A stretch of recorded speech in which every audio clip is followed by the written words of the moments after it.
Everyone, my name is पूजा सिंह। मैं बेंगलोर से हूँ और मैं कैंगन के बारे में आप लोगों को कुछ बताना चाहती हूँ।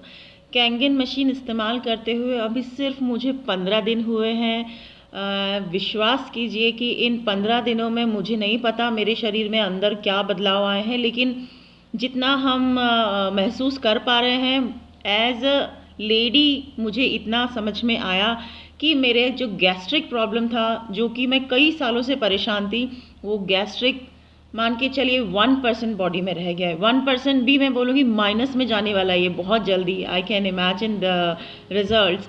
और मेरे घुटनों का दर्द अपने आप चला गया। मैं पिछले 3 से 4 सालों से जब बच्चे को डिलीवर किया, दोनों बच्चों के बाद में मैंने कैल्शियम, मल्टीविटामिन, ओमेगा और काफ़ी सारे जो सप्लीमेंट्स हमको आयरन के और विटामिन डी के डॉक्टर्स देते हैं, ये मुझे रेगुलर खाने पड़ रहे थे। अगर एक हफ्ता भी गैप होता था तो मान के चलिए मैं बहुत परेशान हो जाती थी। कैंगन लगाने के बाद एज सच हमने इतना कुछ नोटिस नहीं किया।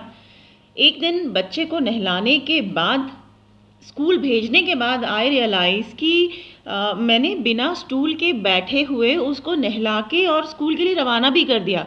बाद में मुझे याद आया कि मैं तो अपने घुटनों पे अपने आप बैठ के उठ गई। मतलब 35-36 के एज में मैं इतना परेशान थी कि कैंगन तो मेरे लिए वरदान साबित हुआ है। पेस्टिसाइड जब हम निकालते हैं अपने हाईली एसिडिक वाटर से तो देखते हैं तो मतलब ऐसा लग रहा था कि इतने सालों से क्यों जहर खाया जा रहा था। तो कैंगन वरदान है मेरे घर के लिए, मेरे बच्चों के लिए। एक और चीज़ बताना चाहूँगी बच्चों से। मेरे छोटे बेटे को दिल्ली से आने के बाद वीजिंग की प्रॉब्लम बहुत ज़्यादा हो गई थी। वीजिंग तो जैसे तैसे हमने होम्योपैथी से कंट्रोल किया था, लेकिन उसका स्किन बहुत सेंसिटिव हो गया था। सेंसिटिव इन द सेंस कि ठंडे गर्म दोनों एटमॉस्फेयर में उसको हमेशा ईचिंग रहती थी। हमको एक एटमॉस्फेयर मेंटेन करके चलना पड़ता था। बैंगलोर में तो मेंटेनेंस वेदर का कुछ कह ही नहीं सकते हैं।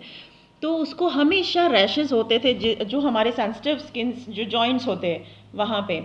सिर्फ और सिर्फ ब्यूटी वाटर नहाने के बाद में उसके बॉडी पे डालने से पिछले 15 दिनों में वो खुद बच्चा मुझे कह रहा है कि मम्मा मुझे आजकल खुजली नहीं होती, मुझे इचिंग नहीं होती।